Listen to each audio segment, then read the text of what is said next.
It's the beat again.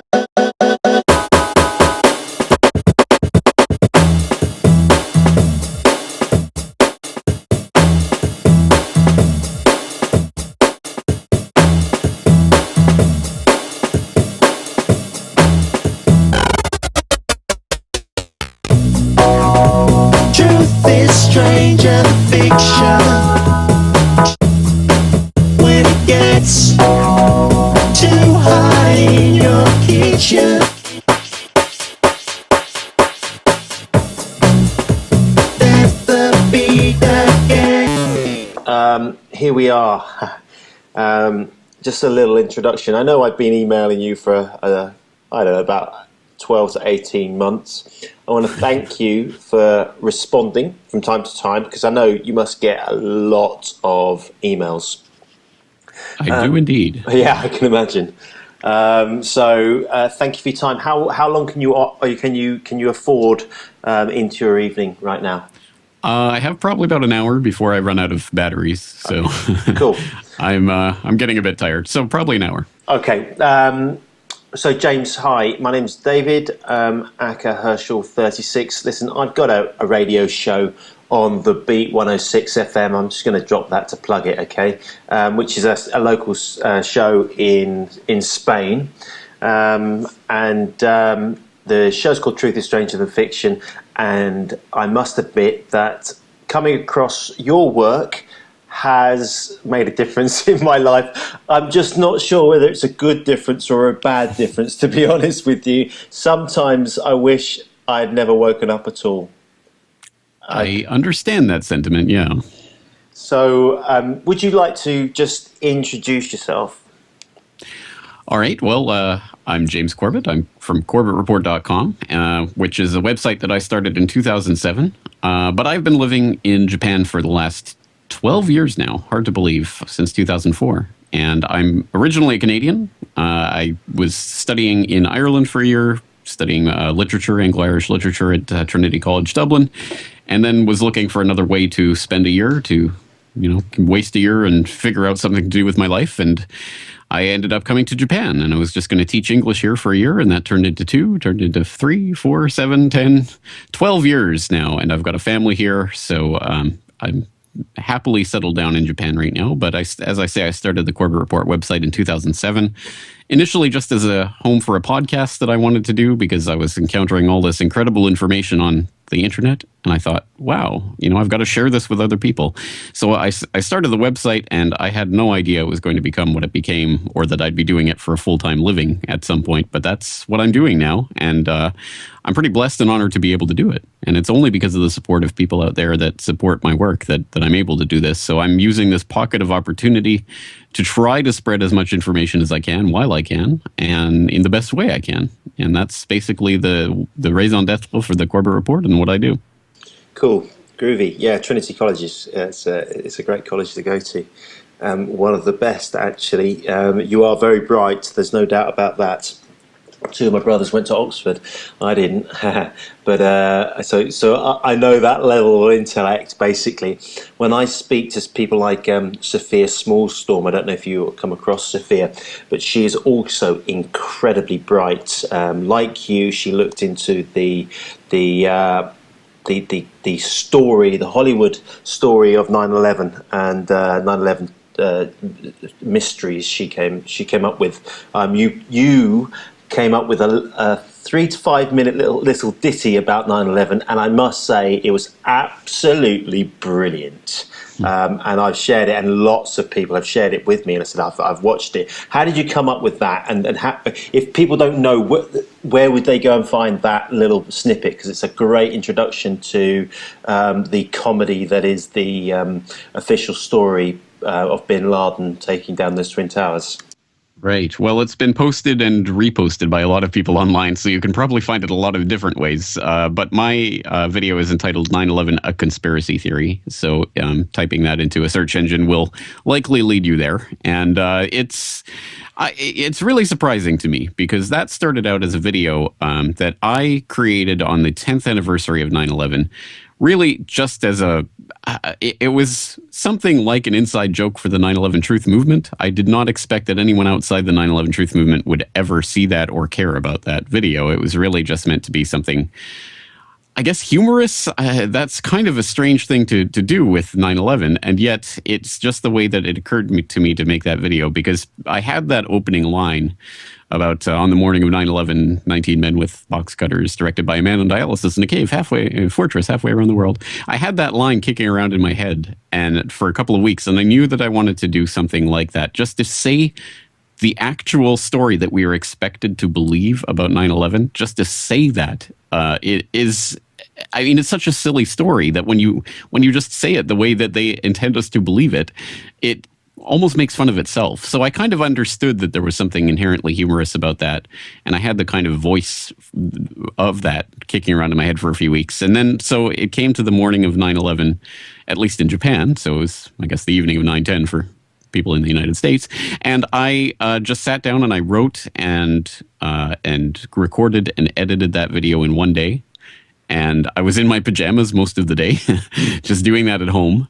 And I put it online without really thinking much about it. I thought, oh, you know, this will probably get a few views from people in the 9/11 Truth Movement. And to my surprise, it went viral. And you never can really predict how or when that will happen. But it's been seen almost 3 million times on my YouTube alone. It's been downloaded hundreds of thousands of times from my website. It's had millions of views from other YouTube channels. So I don't even know how many times in the aggregate it's been seen, but it's certainly, I think, the single thing that I'm best known for by this point, which is so surprising to me, because I do humorous work from time to time, but it's usually not my main calling card. But for whatever reason, that one just struck people's funny bone, I guess, in the right way. And it's certainly gotten a lot of attention, which is good.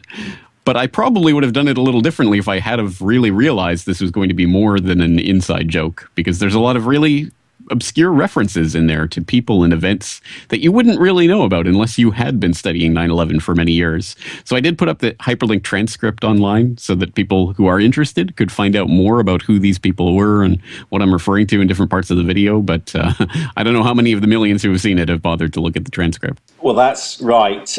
You put in an incredible amount of work or backlog attention into your work to sustain some form of credibility from what you're doing, don't you? And a lot of people have said to me, and I don't want you to answer this right now, but it's something that I would like to address. You know, James Corbett's work is so good, he's got to be a shill, okay?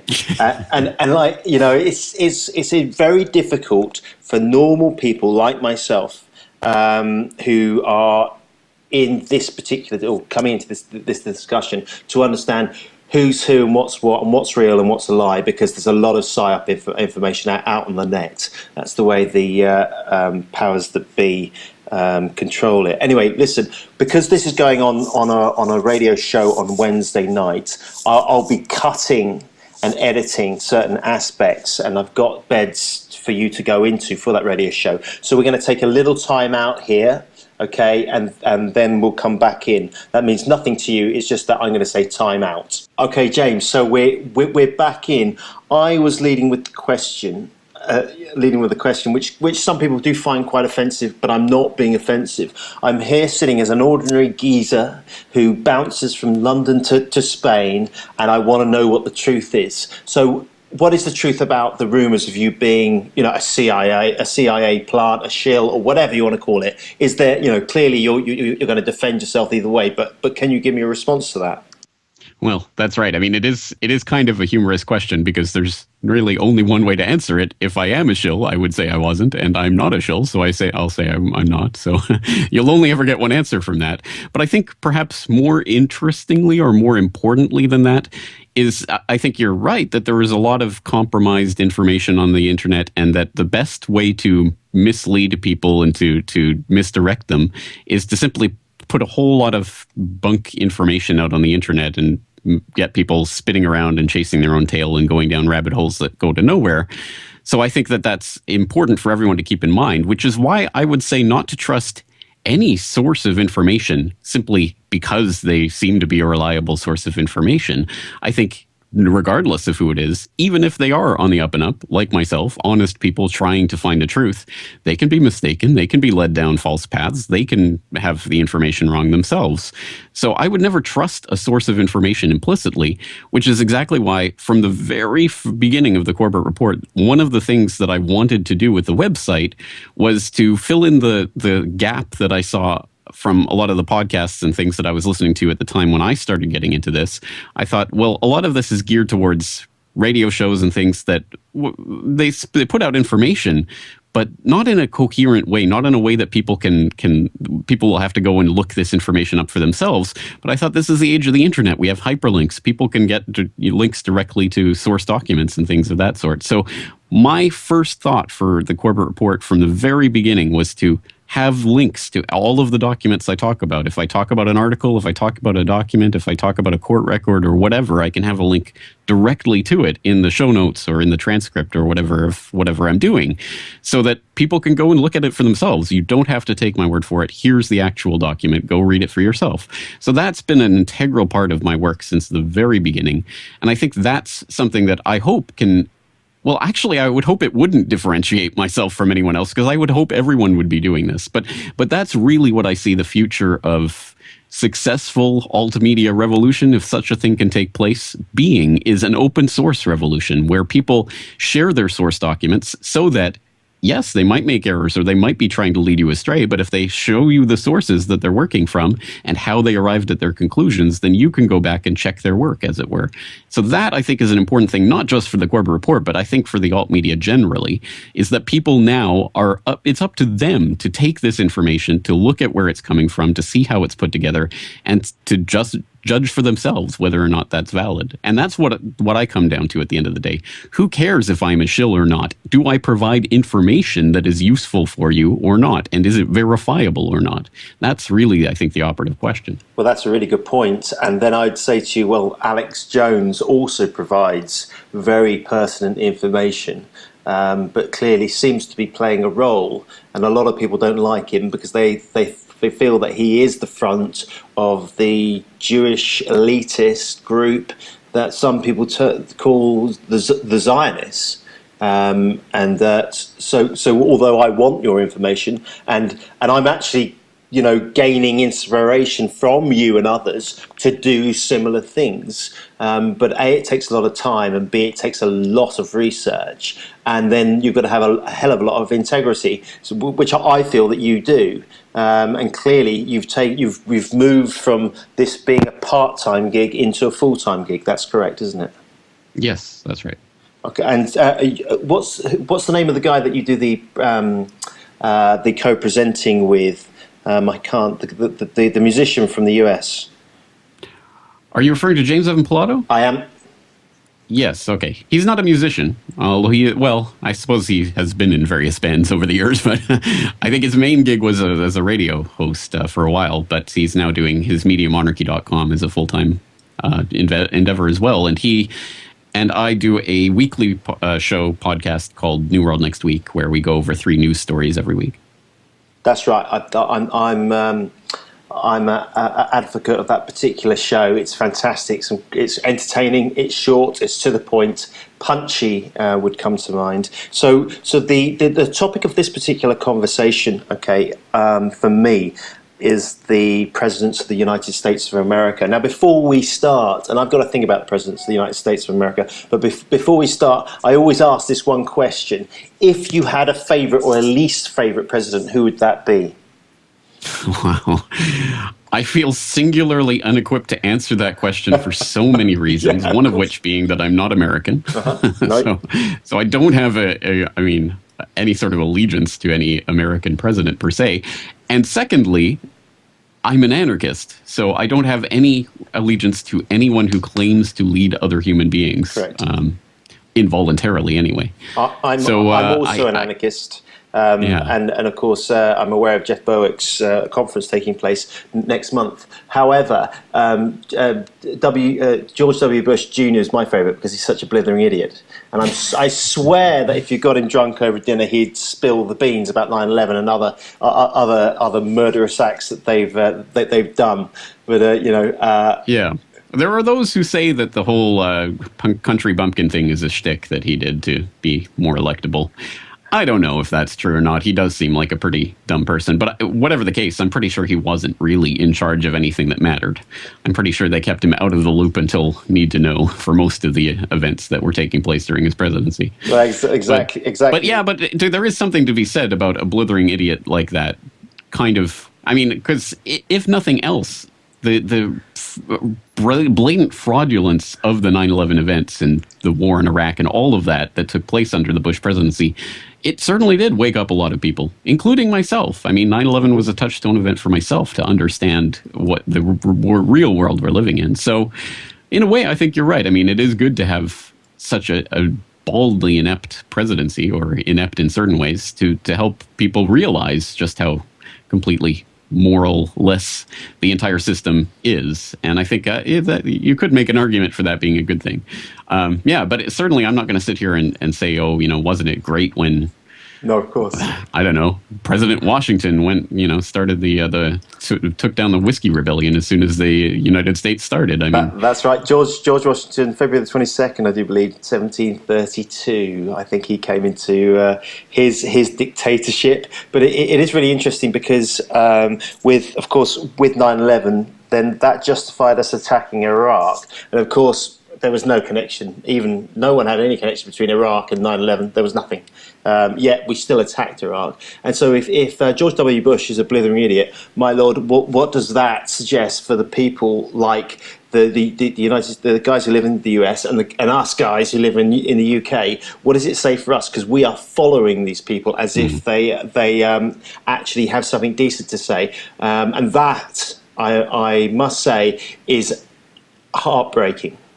It really is. In some ways, that's kind of the heart of the question, though, isn't it? When we talk about, who's your favorite president or whatever, that kind of question evokes the idea that these misleaders, are anything other than puppets for the real powers that are directing them behind the scenes. And at the very least, you can peel back the Bush presidency to Cheney and Rumsfeld and Kagan and all of the neocons behind them, Richard Pearl and people like that, Douglas Feith, who were really pulling the strings in that presidency, and then the people pulling their strings. So I think we have to get through that layer of the onion, and then yes, I mean, and then the British public, for example, did they really go along with it, or was it Tony Blair? I'm glad I can't even remember his name anymore. Yeah, Tony Blair. Yeah, Tony Blair, partner in crime, just committing the British people to that atrocity and everything that went along with it. I mean, we have to disassociate ourselves from these misleaders so that it's not us that are doing these things. It's them. They are making these decisions and they are committing the country's resources. And yeah, a lot of brainwashed people will go along with it because it's what they see on the nightly news. But I think at least if we can get ourselves out of that Stockholm syndrome where we start to identify with our captors, we at least have a fighting chance of getting out of this system. Okay, this is very true and very well stated. Let's take a little break here and we'll be back in 2 minutes. Okay, James, so we were talking about, what's his name, Blair, war criminal number 2, number 3, whatever, but still needs to be hung, drawn and quartered. And you are right, is it the British people's fault that the British Army went and bombed various countries and are bombing right now? Are we to blame? And I personally think we are, to be honest with you. I am British. My mother was Irish. My father was Scottish. We grew up in England. My children are Spanish. My nieces are Australian. Okay, we all speak English. We have British heritage. And I was in Ireland over Christmas time, and of course Southern Ireland isn't part of Great Britain, but it is anyway. It's part of that pact. And Obama was over a few years ago, and they were replaying this wondrous occasion where President Obama, king, dictator, came over and claimed that he had Irish heritage. And I stated to my Uncle John, who is a very middle of the road, he's had a very successful life, he's got a beautiful family, and he's winning in the Matrix. And I said, Obama's a very bad man. And he looked at me as if I was mad as a hatter. Okay, so are we to blame the fact that we are not standing up against these killers, or are we just so numbed down that we don't know the difference. What's your opinion on that? Well, I like to think that I don't. The way that I think of it is that the public has been intellectually crippled, and they have been intellectually crippled by all sorts of psychic attacks that they've been under their entire lives, whether that's the public indoctrination system that they go through in the 15,000 plus hours of compulsory schooling, or whether that's the nonstop media attack that they're under all the time to just feeding them nonsense garbage their entire lives. And how much more so in the pre-internet era, where everything that you heard was run through some official gatekeeper or other. I mean, it was just a horrible time to be living through. And a lot of us, like myself and yourself, I presume, grew up in that era. So I don't want to insult people who were intellectually crippled for being crippled. I don't think we can put the blame for that on them. However, they have been intellectually crippled. And because of that, they have supported a lot of, unsupportable things. And there is a degree of complicity that you have to confront. But again, I don't want to put it on each individual person that they are to blame for these things that are taking place, as if there was really anything short of complete civil war that would have stopped something like the Iraq War. I mean, we saw the millions of people spilling out onto the streets all across the world in the run-up to the Iraq War, some of the largest protests that have ever taken place. And there was hardly a batting of an eyelid about them, and it accomplished absolutely nothing. That is dispiriting on such a profound level that it's hard to remember that there was an anti-war movement at some point. I don't know what happened to it at all, and there is a failing there. But unfortunately, that showed that there was very little that could be done once the decision is taken on that sort of level. So you're right. I mean, there is a complicity that people do have to confront, but I don't want to put this squarely on the people out there so much as to get people to understand that they have been crippled, because I think that is a more profound revelation rather than you have to get the people not to want to go and bomb people on the other side of the world as the first part of this. And once they get to that point, once there are enough people who truly understand what's happening, I think that's the revolution that matters, not, taking pitchforks and going and telling the leaders to do this or not do that. Again, we have to understand that we are individual human beings who should not be bound up in these collectives. And once we get to that level, I think that will be the true revolution. And it's really just a question if we'll ever get to that level. But let's not completely give up hope. No, we are moving in that right direction. And to quote John Lennon, we voted these beeps in. It is our responsibility, in my opinion. But the truth is, the education system has dominated the human race for decades, if not centuries, and the same people control the education system. But I'm just looking through a list of presidents, from John Adams, Jefferson, Madison, and all the way through to the modern day presidents, including the Bushes, Jimmy Carter, who was my mother's favourite president, Ronald Reagan, Bush Senior, Clinton, and then Barack Obama, or Barry Soetoro. Is that his real name? Something like that, yeah, Soetoro. No one knows. But these are just, as someone else says, politics is Hollywood for ugly people, okay? So I've taken that from someone else's little quotes. And of course, what I'm interested in is the people behind the power, or the front-facing side of this power that's taking place now, and it's the same both in, and I concentrate on the US and the UK predominantly, and the UK gets its marching orders from Brussels, but I'm aware of people like Kissinger, Brzezinski, if that's pronounced correctly, and others, and the links back into Goldman Sachs and the financial sector. So Barack Obama, as an example, had more contributions from the financial sector than any other president. That's my understanding. If I'm wrong, please correct me. But I'd like to get a greater insight into what's going on in the background. And this other thing I'm aware of is Brzezinski was a right-hand man to Carter in the 70s, or was it the 80s? I can't remember. And he's also the right-hand man to Barack Obama. Yet they come from different parties or sides of the same parties. Quite a lot there, but can you respond?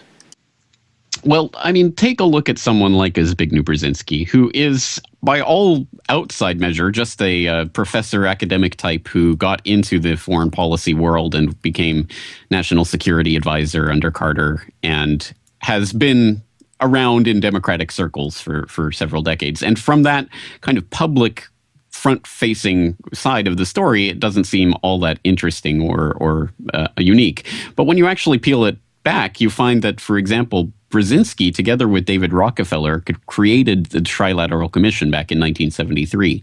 They created the Trilateral Commission, which is a grouping of United States, Europe, and Japan, and they select, I think it's something like 200 members from those three regions of the world to meet on a regular basis and discuss, world politics and how they're going to shape the world every year.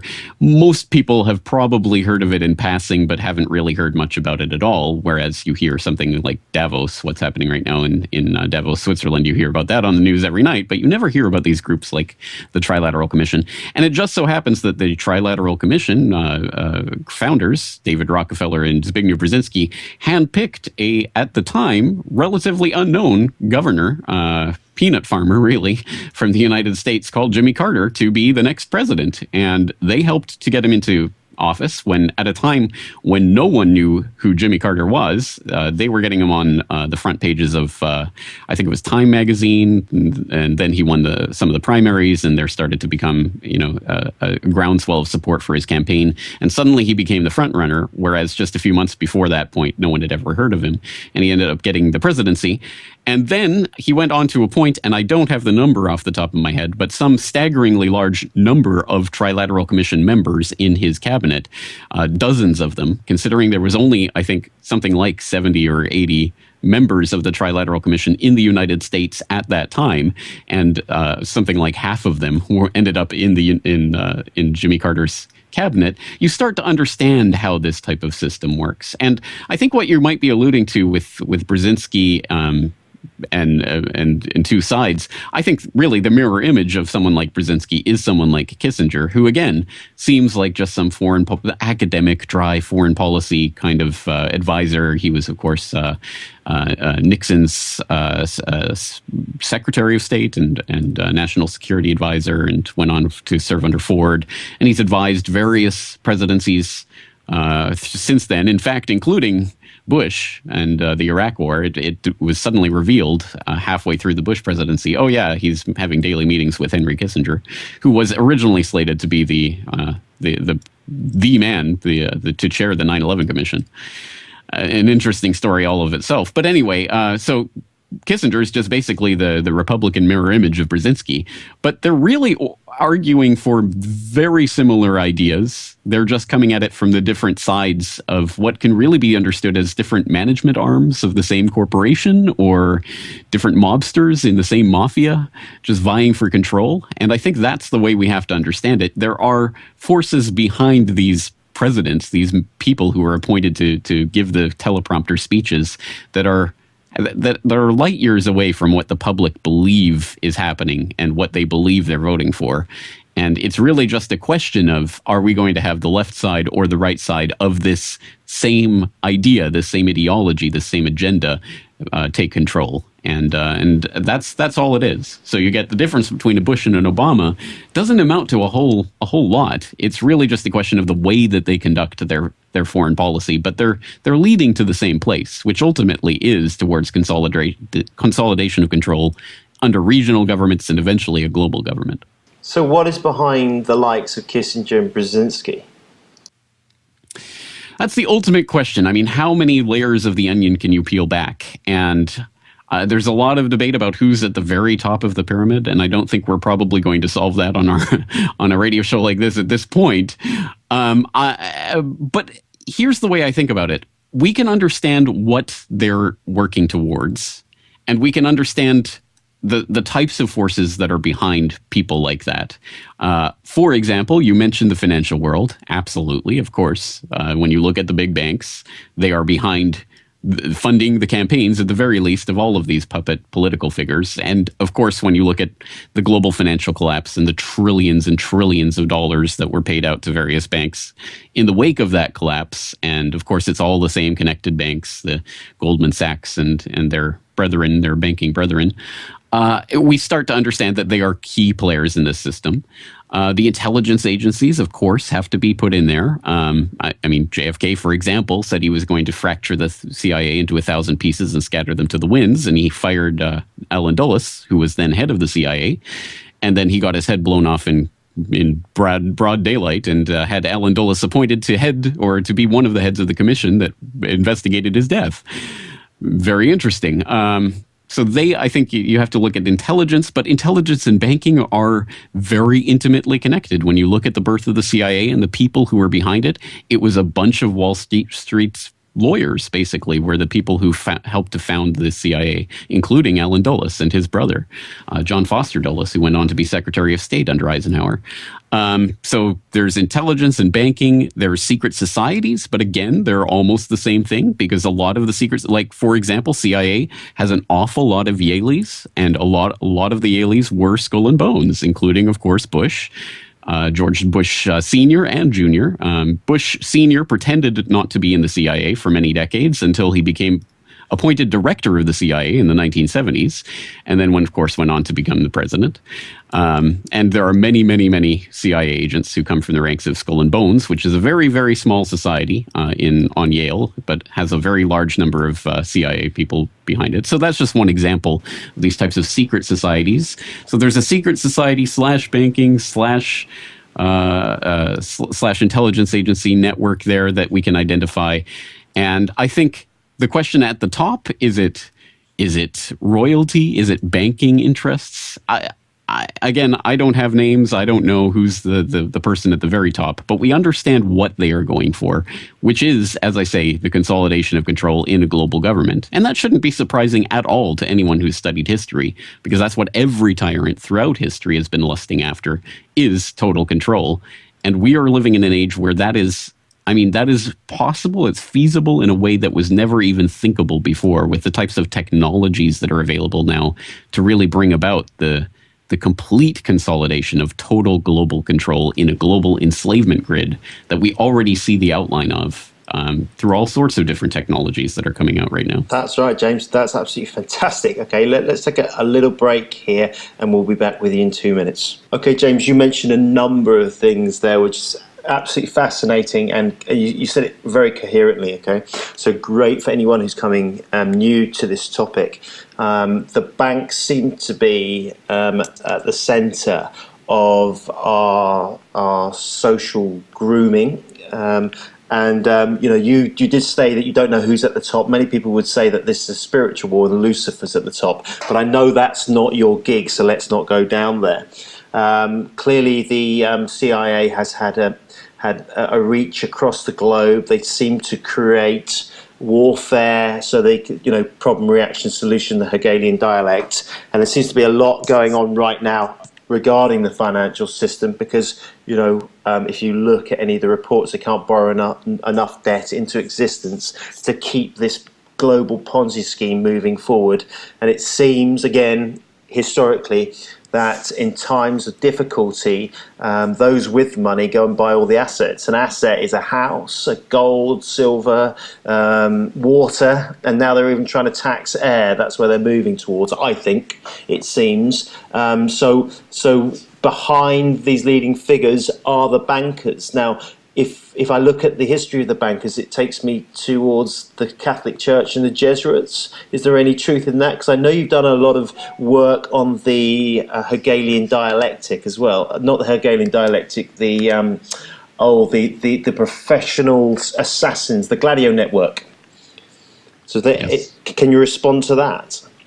quite a lot there. To the Jesuits in particular, well, certainly they do have their own banking networks and interests, and people end up, hanging from bridges, and if they threaten to expose secrets, or if they're not keeping those secrets well enough. So there is absolutely some sort of Vatican Jesuit interest in the banking world, but I think most people would tend to identify the fact that most of the banksters in the United States and European context are Jewish and are usually Zionists. So a lot of people point in that direction, and I think there's a lot of evidence for that. I mean, if you look at the most powerful banking family probably in the world, probably of all time, but certainly in the 18th, 19th, 20th centuries, the Rothschilds, I mean, obviously at the center of European and ultimately world politics for many, many, many, many centuries now. So I think there's a lot of different ways that you can take that, and I'm not prepared to say who is ultimately behind the entire system, but it is important to understand that banking is that linchpin of power insofar as money represents power. I think we have to understand that for the banksters at the very top, money is fairly meaningless in the sense that you and I think about it. We need money to go out shopping to get our daily necessities.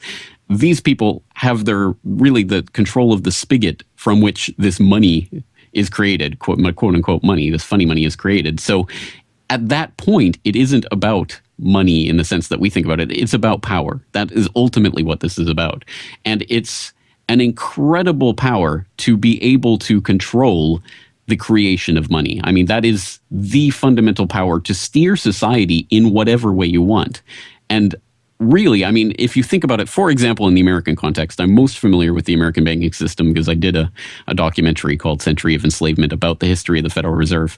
The Federal Reserve is the central banking system of the United States, but fundamentally it's just a cartel. It is a cartel that was created by the banks and is run by the banks themselves that controls the fundamental money supply, the monetary supply of the United States, and guards it with its levers of power, its interest rates, and its ability to act and intervene in the markets, exactly as we saw in the global financial collapse.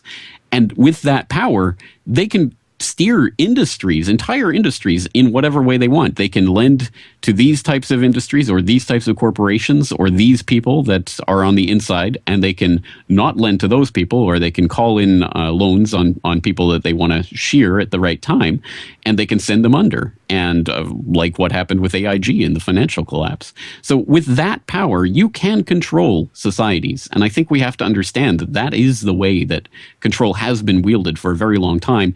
And there's a famous quote that is attributed to the founder of the Rothschild dynasty, that Mayor Amschel Rothschild, give me control over a nation's currency and I care not who writes its laws. I don't know if that's a real quote. I don't know if there's a good source on that. But at any rate, the idea is right. Give me control over a nation's currency and I don't care what political puppet you have in charge. Exactly. We'll write a check and, do what we want. That's right. I mean, the old saying is money doesn't grow on trees, but anyone listening to this, it does if you're the tree grower. And, the euro, the dollar, the pound, the yen, whatever, these are notes that are printed from a factory on a printing machine and then distributed. And we are not allowed to create our own notes. With our heads on it. In the British society, we have the Queen's head on it. Lo and behold, the Queen isn't even English, if anyone's listening to this. And James, as you know too well, I've got my own thing about the Queen. I've got a track called I can't even remember what it's called now, but it's about the Queen of England, telling us some truths. It's a funny old thing, money, because if you and I could print our own money and then lend it out and issue interest on that money, fractional reserve banking, then we would be very rich people. And these guys are incredibly rich. And as you're right, it's got nothing to do with money. It's got to do with power. They want complete and utter control in, power is a funny old thing. It tends to go to one's ahead quite rapidly the more one gets it. You, me, and everyone listening to this on the radio has to go out, sacrifice our time to gain money, or we need to borrow money based on a piece of paper and a contract with our straw man, and so on. So it ties us into debt. So we're constantly revolving around this door called debt. And right now, there's so much that the whole global economy is based on debt, and it's going to crumble, isn't it, at some point, James? It is, but unfortunately it's been set up in a way that if it crumples in the right way and they can control the crumbling, then ultimately they get to control the smoldering remains of everything that's there at the end. That's another thing that I think people often don't understand. They think, well, yes, but the banks want to make sure that the economy grows because they want more, they want to expand their profits or whatever. Again, I don't think it's about the numbers. It's, not how many zeros you have after the number. It's how much power that you have. And when you put it in that framework, you understand that the way that they can smash up the system in a way that they can control the entire wreckage afterwards, which is extremely important. Just to expand on what you said there, though, money is debt primarily in most modern monetary systems, including the United States, including the United Kingdom. And the best elaboration on that I've seen is a 3-part documentary series called Money as Debt. It was put together by a Canadian named Paul Grignon. He's done some really excellent work. It starts off very simple, but by the time you get to Money as Debt Part 3, it's extremely complex, but very important that people understand that we think of those notes, we think of those coins, we think of the Queen's head or whatever might be on our particular national currency, but the vast supply of majority of the money supply is bank credit. All it is digits on the screen that are created out of nothing by the bank and loaned into existence to you, obviously with interest owed back to the banks. Just by virtue of being a bank with a charter granted to them by the Queen or whoever, they have this magical ability to conjure this money into existence and lend it to you at a price. And that's a great gig if you can get it, if you're the one who's conjuring that money into existence. But as you say, you and me and everyone listening to this is not in such a situation. So we end up scrambling to try to pay a debt, which is fundamentally unextinguishable. The only way to pay off the debt that has been created, since the vast majority of the money is created as debt, you have to create more debt in order to pay off the original loan plus the interest. It is a system that is designed to keep us on this hamster wheel, well, forever, really, at least until we can't run anymore and we fall off that wheel and we end up getting crushed underneath it. You're absolutely right. So there's more fiat currency on the planet than ever before, yet there's not enough fiat currency on the planet to actually pay for the debt that's associated with the banking system, and it's been designed specifically to fail, just like the European project has been designed specifically to fail, to consolidate debt. You're absolutely spot on. Now, you were the first person that I came across when there was a big talk about the BRICS, the BRICS going to save us, and that being an alternative to the Western banking system. And you were the first person I heard to say, hold on, guys, if you dig a little bit deeper, it's the same banks behind the BRIC system that it is behind the Western system. Is that correct? And if it is, can you comment on it, please? Well, let's put it this way. Is every single person in every one of these types of organizations working on the same page towards the same agenda? No, I'm sure there are many people involved in these that are not. But at key positions, there are always people who are interconnected in a way that I think completely ruins that narrative that people want to believe, so desperately want to believe. Look, we see the NATO and IMF, World Bank, and all of these institutions are horrible forces of evil in the world. But maybe there's a savior out there. Maybe it's the BRICS. Maybe it's the Russians and the Chinese. Maybe they're going to, save us all from this marauding imperialism. I wish I could believe that myself, but I can't. And when you look at specific institutions like the BRICS, look at their new development bank. Everyone was talking about this. Oh, it's going to be the rival to the World Bank and the IMF. Oh, it's going to, it's going to be a different way of financing infrastructure projects and things in the third world, and it's going to create such a big difference. And oh, look, it's the nice BRICS coming in to save people from these horrible debt machines of the World Bank and those types of organizations.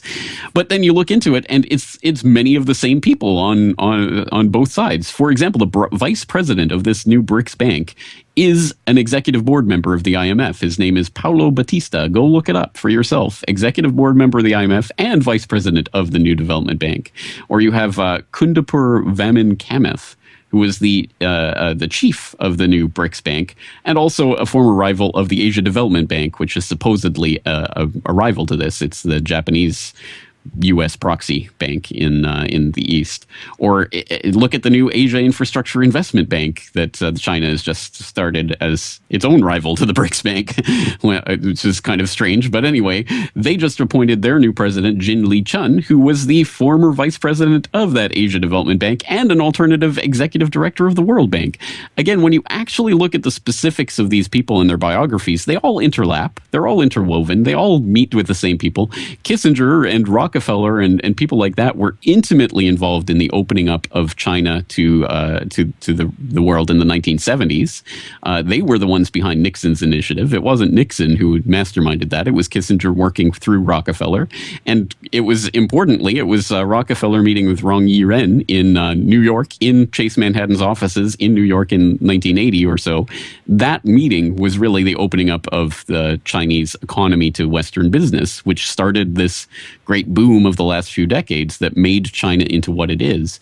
And when we start putting those pieces of the puzzle together, we see that all of this is really being created. And it's pretty obvious that if you want to create a truly global institution, a truly global network, the people behind that, they don't have any allegiance to any particular nation. David Rockefeller has about as much in common with the average American as he does with the average Indian or Chinese person or whatever, which is to say almost nothing. It's his real connections are to other billionaires and other people and movers and shakers in that elite world. And of course, they're going to work together to try to control their populations generally. And that's exactly what we see taking place with these types of institutions. That's absolutely right. And we're seeing a move of manufacturing, or we've seen a move of manufacturing from the US over to China. We saw a move of manufacturing from Europe to the US post Second World War, and it's not by chance that the powers that be are moving over to China, but it is a deliberate move. And as you say, there are clear links between the Chinese government and the shadow government over in the West and the European Union. So it seems to be. And it's kind of unbelievable, but it seems that what is taking place right in front of our eyes is orchestrated, okay? And where does that leave us? Are we simply cattle? White men, black men, women, children. Are we cattle fodder for this larger global corporation? Because clearly, if you're going to win wars, how do you do it? You back both sides. That's economic wars and also physical wars. And we both know that the Second World War was orchestrated, and there's clear links from the leading Nazis back into the US and the UK. Hitler had a Jewish background, and so on and so forth. Don't want to go down that route with this particular conversation, but clearly right now, if we look at something like ISIS, Ken O'Keefe claims ISIS is the Israeli Secret Independence Services, or something like that. I paraphrase, but ISIS is, generally speaking, the members of the ISIS community are 6'4", blonde hair, blue eyes. They're not Muslims, and this is fear mongering by the West to bring us into some form of confrontation, some form of war. Some would say we're heading towards World War III, which could well be nuclear. Have you got any comment on that? Well, I do think we are being engineered into some type of World War III-like situation. And I see a lot of really eerie parallels between 1914 and 2016, the run up to World War I and the run up to what could be a World War III. I don't know. I think there are two different ways it could go in the 21st century. One is a type of Cold War scenario where we're going to be playing out something like the Soviet Union-U.S. standoff of the mid-20th century. We're going to see something like that, but with, you know, a BRICS type of alliance versus a NATO type of alliance, something like that. Or we could see an actual full-scale military war. And again, I think we're seeing the battle lines of that war taking shape right now. And again, it would involve something like a Russia, China, Iran, and associated countries resistance axis against the NATO bloc.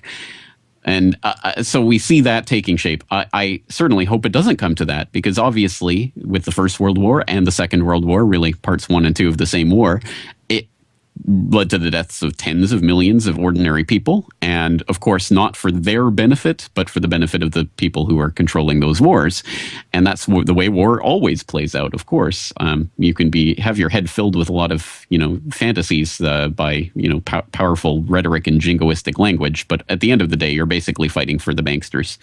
And I think we're being engineered into that type of system. So although I do think that at the very top, the Russian, Chinese, BRICS type of interests are absolutely connected with the elite American interests and British interests and all of the other countries, I think at the same time, there is a real conflict that they are engineering us into, that where there will be real people who really get caught in that and will really die in that, because again, they do not care about their countrymen in the way that we think that they would, because, oh well, they're British or they're American, of course they care. No, they don't. They will use these people as pawns.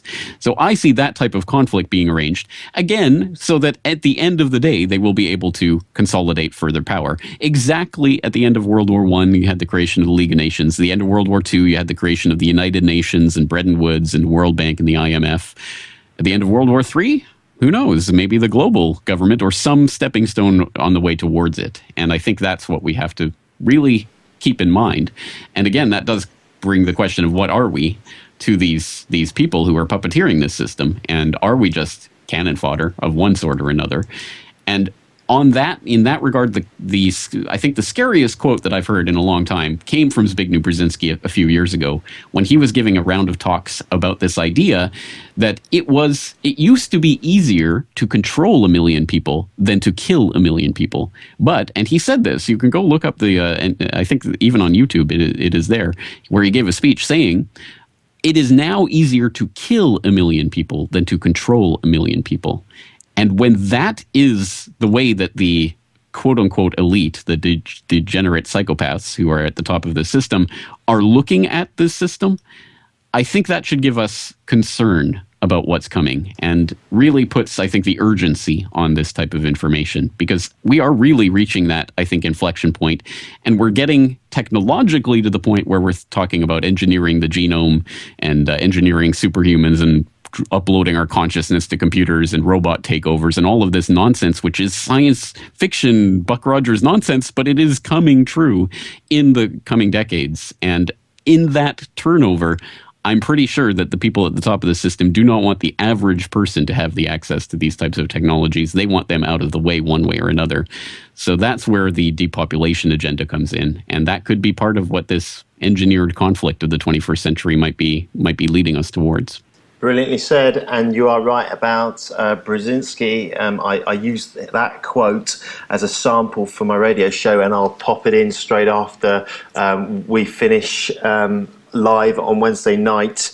And yeah, just to go back, the track that I was referring to is called You Got a Way of Thinking by Herschel 36. And yeah, we are heading towards something called transhumanism. So if you're not aware of what it is, look it up, because it's happening.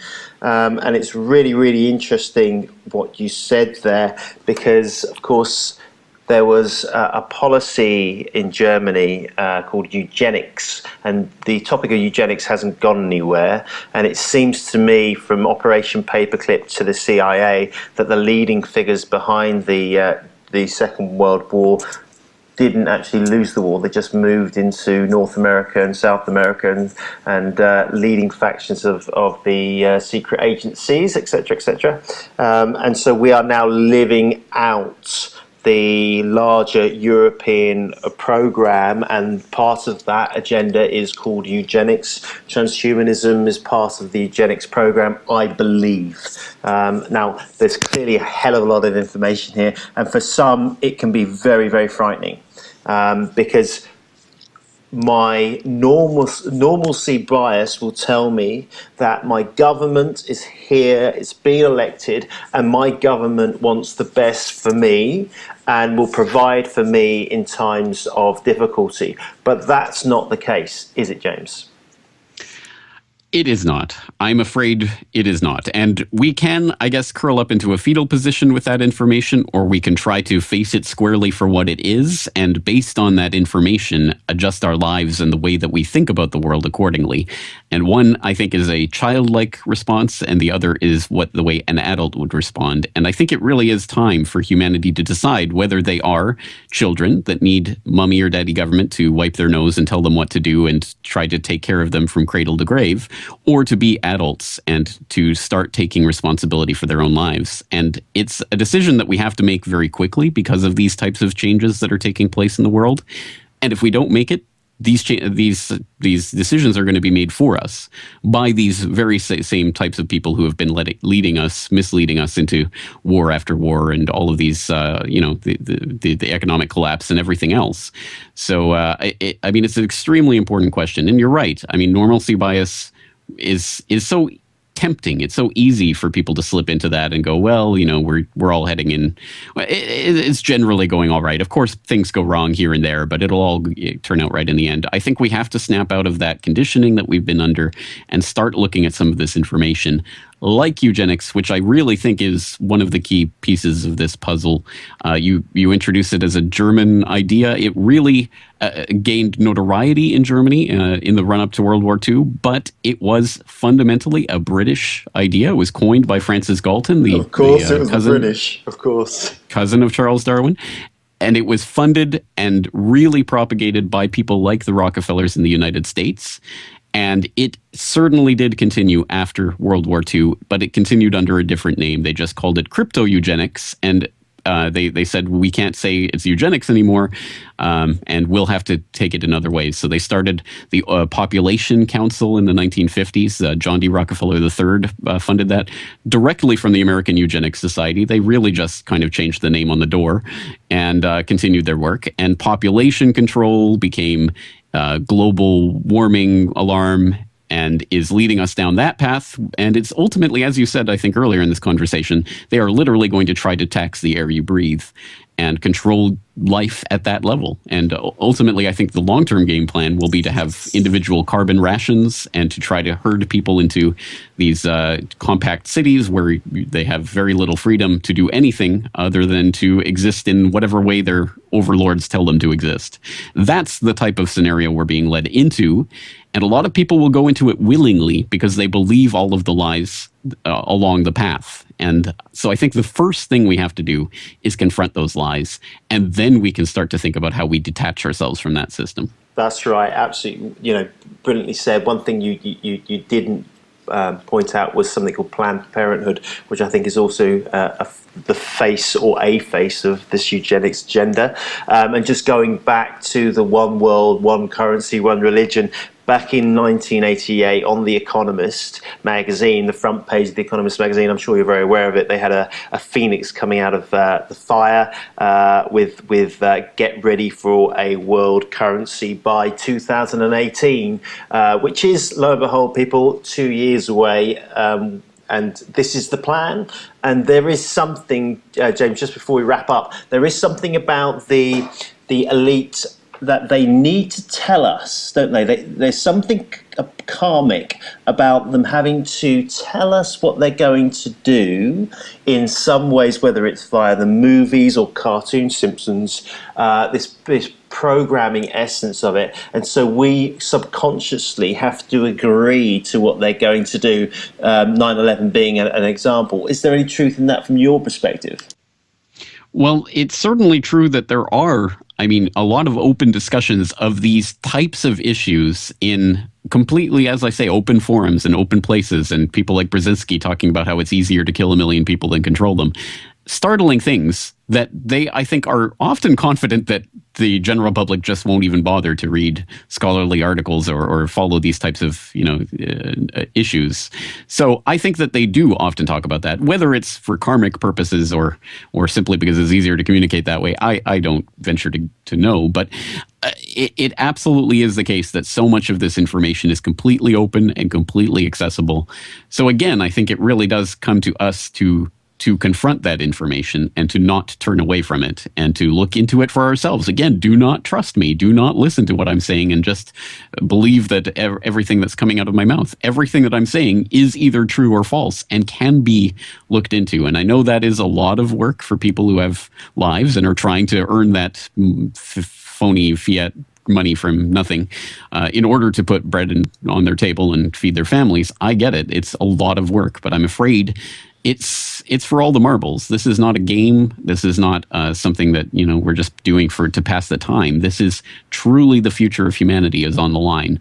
So it really is incumbent on us to do what we can in the way that I'm sure all our forefathers and foremothers did what they could in various generations to try to fight in whatever way they could against things that they thought were wrong. We have to do that and take the initiative and sacrifice some of our downtime or whatever in order to familiarize ourselves with these things. But when we do, and when we start to really understand the system, it becomes extremely apparent that we have to detach ourselves from it.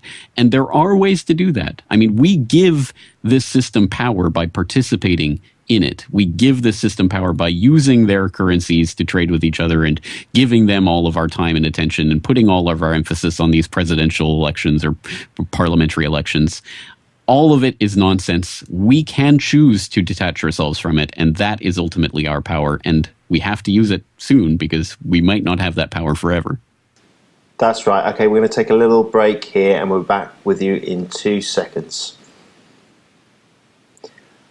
Okay, James, listen, thank you very, very much for your time. I just want to wrap up, have a little last 5-minute section, if that's okay, just to conclude the interview. Now, if you're listening to this interview and you'd like to hear the whole thing, then you can do it via my YouTube account, which will be on the website listed, but it's www.youtube.com/Herschel space 36.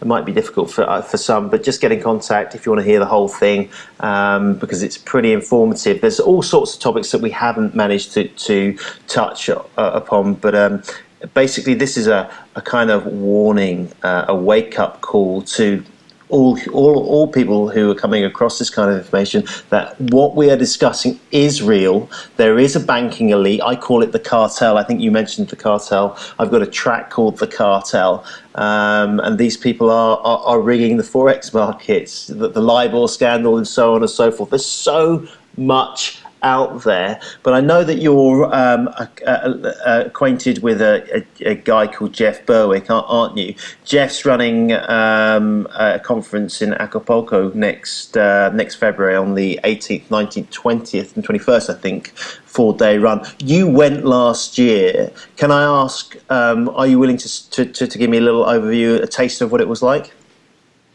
It was incredible for me to get to meet people that I had been in contact with for years, but never actually met in person, like Dan Dix, a fellow countryman of mine from Canada, pressfortruth.ca, and Luke Rogowski, who does wearechange.org. So I got to meet people like that for the first time in person. That was incredible. I also met I'm going to forget his name, the guy from the comedy trio. My mind is completely going blank. Anyway, I met a lot of interesting people. It was really amazing, and of course, just the people who were there to attend, and I got to talk with people. So that was good because of the work that I do, especially being here in Japan. I don't get to meet a lot of my listeners on a regular basis, so.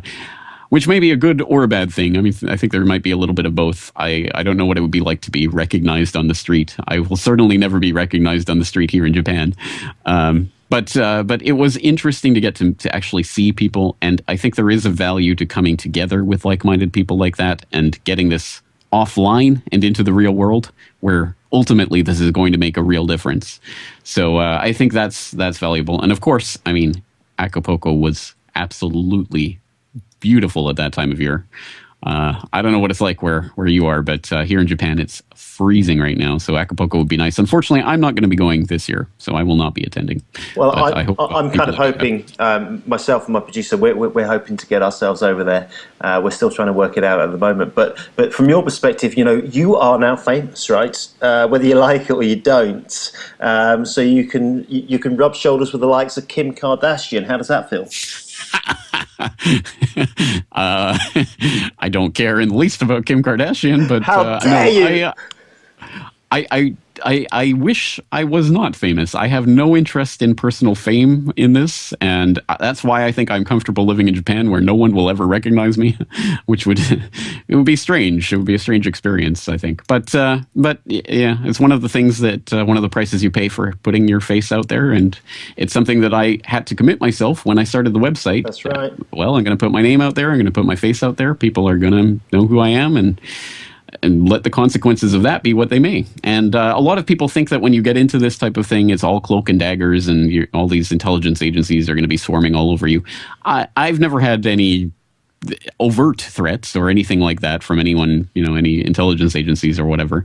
And I think it's really because of my method of operation, which is I don't have any super secret information that I keep secret and, threaten to release on people. If I have any information, I put it out there and I give people all the source documents. So again, I think really the way that they try to derail this information is through misinformation and disinformation. But again, we are the solution to that problem, because it's, again, incumbent on every single person to verify the information for themselves. So okay, so that's a long way of answering your question. No, but it's great. So last question is, how can people listen to more of your content and get in contact? And, what's the best way of them reaching out to you?